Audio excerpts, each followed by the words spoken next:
Have you ever tried to drive to a new place and not used your GPS or map? Just winging it. How well did that go for you? I don't have a great sense of direction. I certainly know my right and left. I'm not so sure about the northwest southeast thing.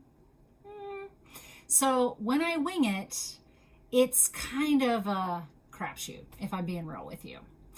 And here's what's funny to me. In so many things in our lives, we are adamant about using the map, the blueprint, the GPS, the instructions, except in living our life. And I know that's like I've joked and we've joked about, well, there is no manual for living a life. True, and also there are clinicians and experts that know a lot about how to live your best life. And we don't always use that advice now, do we?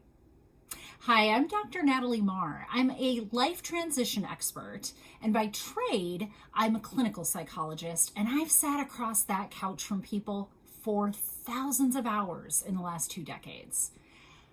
I have some ideas about ways, blueprints that you can follow that might be useful to you. And yet, you only come to my office if everything hits the fan.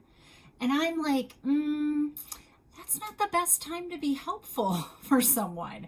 It isn't after you've gotten a car accident because you went off the road because there wasn't a road that it is best to get out the map or GPS.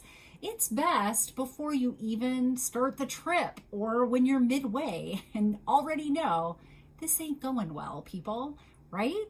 So I would advise you to think about what kind of life you want to have in that capacity, okay? Think about it like, I need a map, and this is going to be a different part. First of all, it's a different part for all of us because we've been through a pandemic, and I'm sorry, but that is one in like every 10 to 15 years, we have a sizable life shift that affects a magnitude of people all at once. 9/11, right? So things of that nature, pandemic included, and we're really not through it yet. So all of us are starting a new life through a life transition. That's just the start. I'm trying to focus my efforts right now on women in midlife, and here is why. These are the women between, their mid-30s, mid-60s. It's not really an age range thing. It's more of a where are you at in the layering of how many of the life transitions that you're taking on at one time. And I know how to help them. And I also have a lot of credibility because I am a woman in midlife who's tripped up a few times. And here's the thing, guys, I have the manual. Like I am the manual. Thousands of hours, right? And I mess up from time to time. I go off road from time to time. And I think to myself, when you hit really hard things, like a pandemic, on top of a life transition, and you don't have a manual or any experience, I can't imagine how hard that is. And I want to help women in this group with this because, well, there's gender rolling, and we can talk about social programming and conditioning and cultural programming and conditioning another time. The reality is that women are the caretakers. We have been socially conditioned to be the people that you go to that take care of all the other people, okay? And this group mostly has bought that hook, line, and sinker. Got some Gen Xers in there like me. I don't know what the rest of that stuff is. Probably the top of the millennials, maybe the bottom of the boomers. I really don't care because again, this isn't about age range. It's about life circumstance and how many shifts that you're having to make. And if you were a woman that started having kids when you were 18, it is entirely possible in your 30s that you're a grandmother. Just saying, right? So I want to help them because they help you. They help all of us. And if I can hit that middle ground, then I get so much more accomplished in the kind of help that I can offer people. It's like I train them, they can take it to you, right? Okay, so here is my tip for you today. You need a manual, right? Like Don't go through life looking for your best life when you don't have a way to find your best life. Like, it's just a bad idea. Just a bad idea.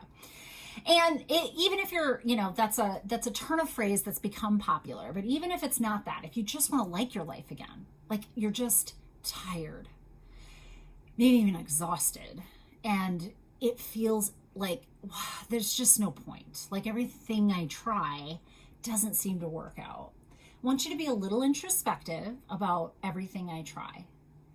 I'm guessing, it's just a hunch, but it's a hunch with 2 decades of experience. I'm guessing that you are following an old map or pattern of a life that you know how to live.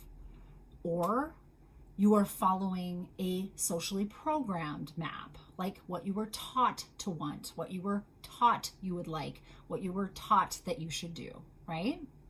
Or it's a combination.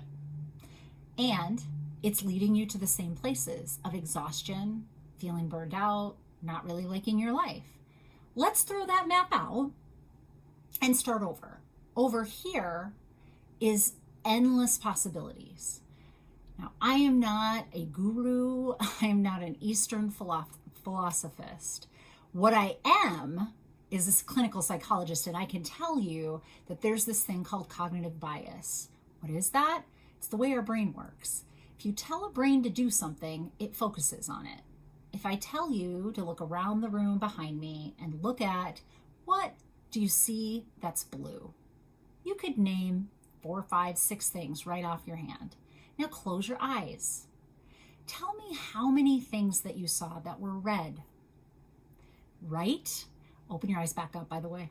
Right? You don't know necessarily, or it's a little bit harder to conjure up because where your focus was on the blue things. You told your brain what to do, your brain did what you told it to do. So if you have an old map, it's going to go through these old patterns. That's just what it's going to do. And if you want a different life, or you want a different outcome, or you want to try things differently, you're going to need a new map. One way to get that is through support. One way to do it is to just work outside your comfort zone. Think about this, for instance. If I were in the place of having the thing that I wanted in my life, say I wanted a huge shift in my career, I am done. I'm done being a psychologist. Not going to sit across the couch from anybody else, right? Need a new job. What's the new job? Well, I kind of like this artist thing. Like I've been painting, so I think that people will buy my art. Great. So what does artistry look like? Well, it looks like, either you're doing it and giving some pieces away to galleries, or maybe you have a gallery, or, myriad of things, right? Figure out what the people do when they're there and work backwards just a bit. Figure out if I have a gallery of my stuff where people are buying it all the time and it is a sustainable career for me that I totally enjoy. I will feel content. I might even feel joyous and happy most of the time. I will be in a place where I don't feel buckled between the time at work and the time outside of work. I won't have the Sunday night blues before I go into work on Monday. All those things would be happening if I was here.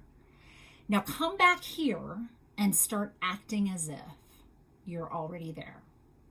Now your brain is going to want to go back to looking at blue things over here in your old pattern, okay? This tip is not an easy one, it's an effortful one. So you'll keep noticing that you want to migrate back to old patterns, and you come back to, ladies that own their own galleries aren't adding new people to their caseload as clinical psychologists, okay? So not consistent, gonna have to do that differently. Now there's going to be some places where this gets super uncomfortable. The example I'm giving you is around career, and I can tell you I've coached and counseled so many people where it's hard to give up that I should keep the job that is just standard, what I know to do, reliable, has a paycheck, has health insurance, all the things. It's really difficult to say, hey, I'm going to be my own boss. I'm going to do the thing over here that's super risky, because this pattern or this map is telling you blue things like, nope, you can't do that. That's too risky. Because with this map, it is too risky.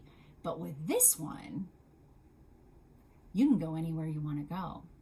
And I know that Eastern philosophers have been talking about this for millennia, so it's nothing new, but I will put a new spin on it with telling you that cognitive bias is the reason this happens. Your brain will do what you point it towards.